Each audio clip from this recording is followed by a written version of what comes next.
നമസ്കാരം. ഞാൻ നിങ്ങളുടെ സ്വന്തം ശരവൺ മഹേഷ്. കൃഷ്ണശിലയായി എന്ന എൻ്റെ പരമ്പരയിലെ 356-ാമത്തെ എപ്പിസോഡാണിത്. ഇന്ന് ഞാൻ നിങ്ങളോട് പറയുന്നത് നമ്മുടെ മുൻ മുഖ്യമന്ത്രിയായ ശ്രീ ഉമ്മൻചാണ്ടിയെക്കുറിച്ചിട്ടാണ്. 1978-80 കാലഘട്ടത്തിലാണ് ഒരുപാട് തവണ അദ്ദേഹത്തിനെ കാണാൻ ഇടയായത്. തമ്പാനൂരിൽ ഞാൻ താമസിക്കുന്ന വീടിന് എതിർവശത്തായിട്ടുള്ള ഒരു ഇടുങ്ങിയ റോഡുണ്ട്. അവിടെ ഒരു ഓല കൊണ്ട് കെട്ടിയ ഒരു വീട്. ഞങ്ങളുടെ ഒക്കെ അടുത്ത സുഹൃത്തും കോൺഗ്രസ്സുകാരനും മുൻ MLA യും ഒക്കെയായ ശ്രീ തമ്പാനൂർ രവി, അദ്ദേഹത്തിൻ്റെ ഓഫീസാണത്. അപ്പോൾ അവിടെ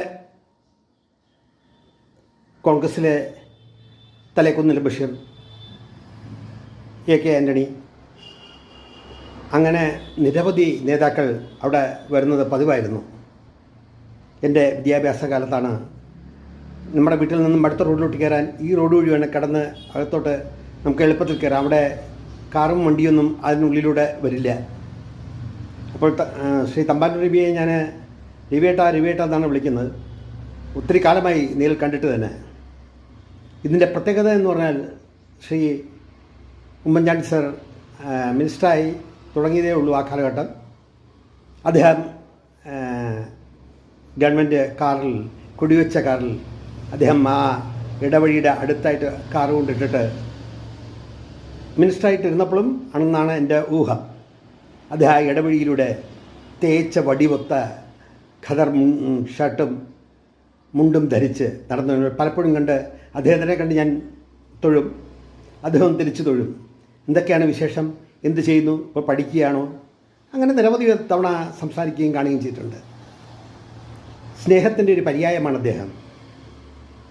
പ്രത്യേക രാഷ്ട്രീയ താല്പര്യമൊന്നുമില്ല എങ്കിലും മനുഷ്യ മനസ്സിനെ മനസ്സിലാക്കാനായിട്ടുള്ള ഒരു വലിയ കഴിവ് അദ്ദേഹത്തിനുണ്ട് എന്നതാണ് ഞാൻ കണ്ടിട്ടുള്ളത്. മുഖ്യമന്ത്രിയായ ശേഷവും മുഖ്യമന്ത്രി സ്ഥാനത്ത് നിന്ന് വിരമിച്ച ശേഷവും അദ്ദേഹം സെക്രട്ടേറിയറ്റിൻ്റെ ഫ്രണ്ടിലൂടെ ഒറ്റയ്ക്ക് നടന്നു പോകുന്നത് കണ്ടിട്ടുണ്ട്. അദ്ദേഹത്തിൻ്റെ എളിമയെക്കുറിച്ച് പറഞ്ഞാൽ തീരില്ല, ശ്ലാഘനീയമാണ്. അദ്ദേഹത്തെക്കുറിച്ച് ഞാൻ കണ്ടതും സംസാരിച്ചതുമായിട്ടുള്ള ഒന്നാണ് ഈ എപ്പിസോഡിൽ നിങ്ങളോട് പറയുന്നത്. കാണുമല്ലോ, ഒരു വലിയ മനുഷ്യസ്നേഹി.